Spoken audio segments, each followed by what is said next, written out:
So, you want to do PvP, but you're just not sure how to get started.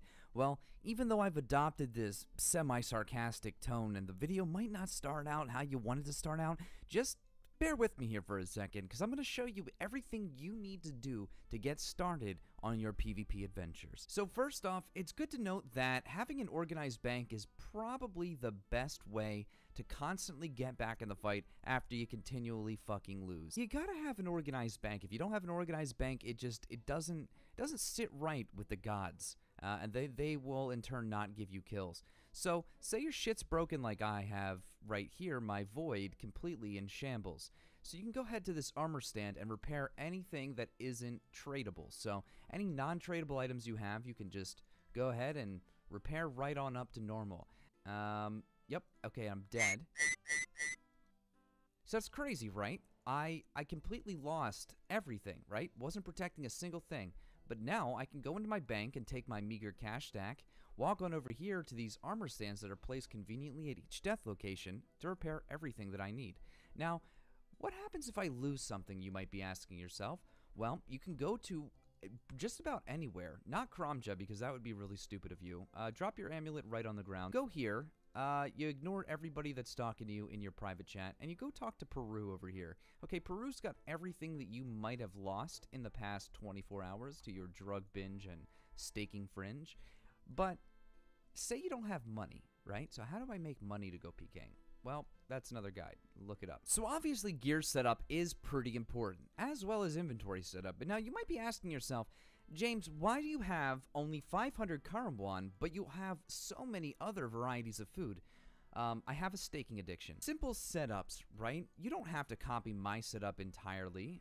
It just, whatever feels comfortable for you. And obviously, you'll be able to figure that out over time. And I feel like I don't have to go too much into this, but just for argument's sake, I'm going to say that, imagine that I was one-ticking with a specific weapon. Now, I'm going to one-tick with something with a spec bar, because that just would make sense.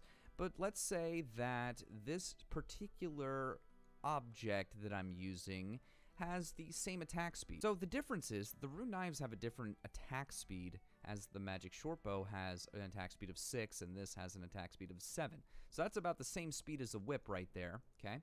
And you know, one ticking it is going to be a little bit different because unfortunately, if you go here, you see that there's no spec bar.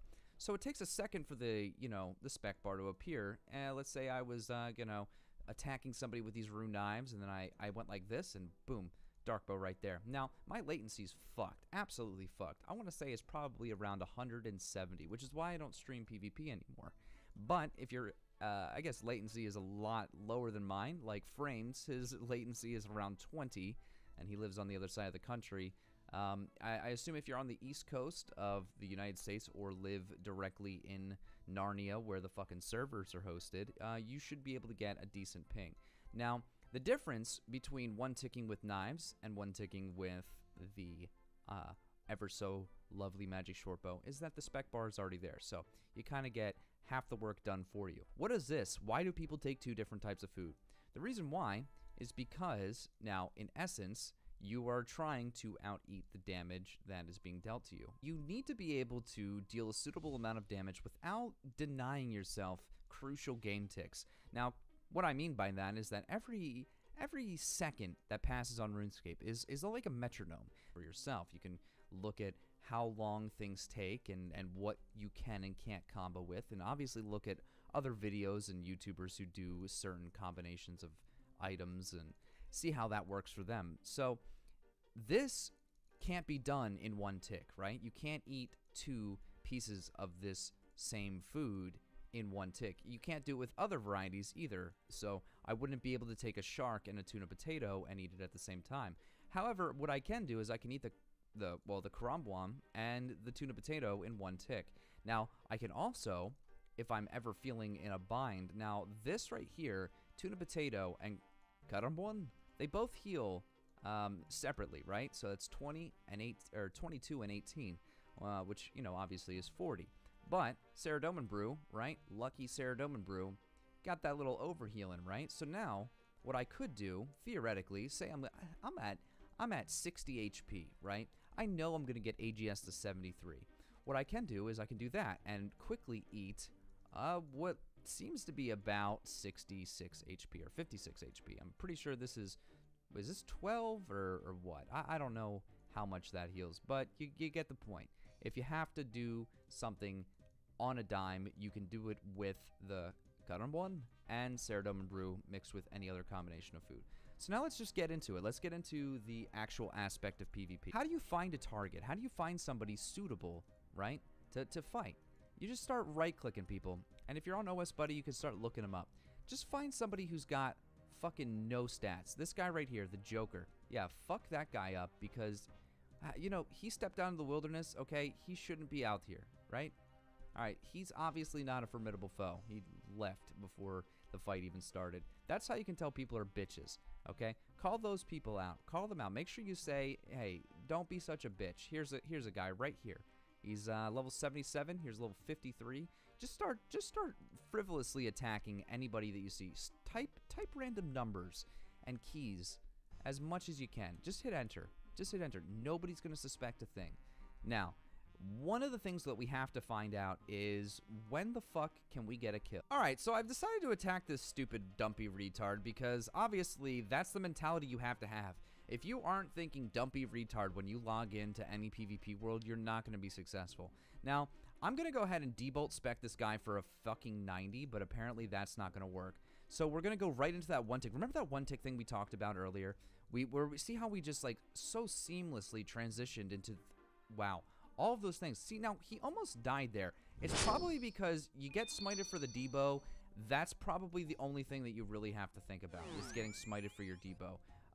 Now, that being said, you don't get smited for your debo if you don't have 60 debos in your bank like I do. I have 60 debos in my bank. This guy's dead right here. He's actually not dead because apparently I'm the dumpy retard.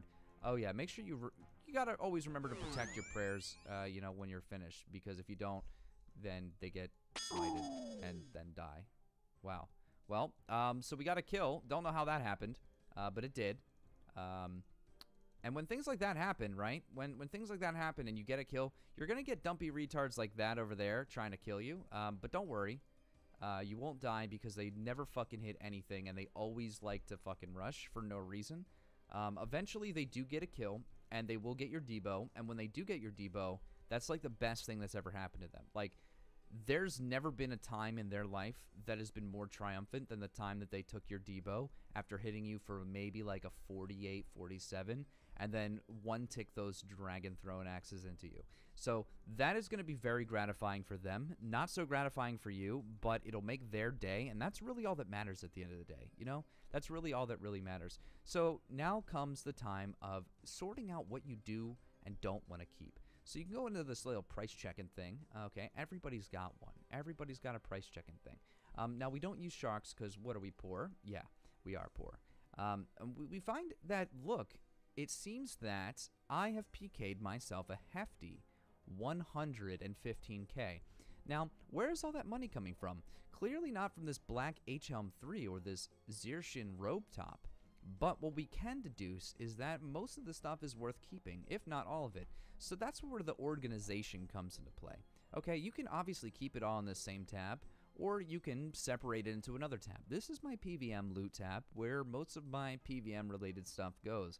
To includes clue scroll items and some stuff that I've gotten from various ninja impling jars. But what we're going to do instead today is we're just going to dump all this thing, these multiple thing into one tab, because that's what makes the most sense to me right now. And now look, seamless transition back into the game. We have gotten everything that we need in just a fraction of a second.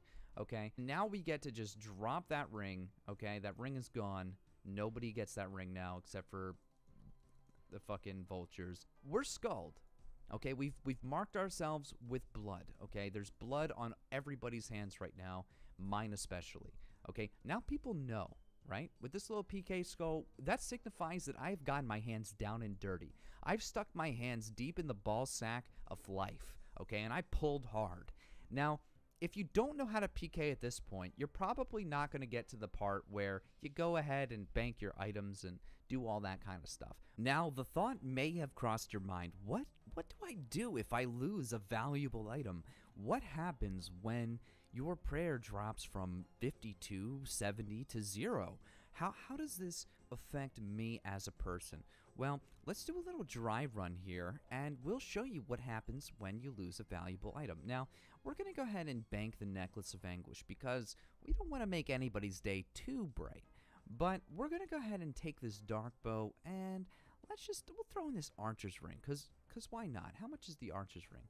Let's say that the archer's ring is a super expensive Armadyl God Sword you've been working your whole life for. Craziness, right? So we're going to go ahead and we're going to see what happens when you lose an item that has substantial value, right? Okay, so I obviously, this is not the way I wanted this to go down. He wasn't supposed to teleport from me. There's got to be somebody else that I can... Nope. Okay. Well, they're all gone. They're literally all gone. I've never encountered this. Here, this guy. This guy probably thinks that he's never going to get anything decent. How great. Wow. All right. Well, this guy. We're going to die to this guy. We're going to just let this guy kill me. We're going to go ahead and turn this off right now so that, see, I'm obviously not protecting item. Yeah, good luck to you. We're going to go ahead and say... risking archer. Wait, risking Debo. Because now he's gonna think, oh, I've got a +1. All right, so now I'm obviously I'm in this fight right now. Now, what happens if I just do this and I just...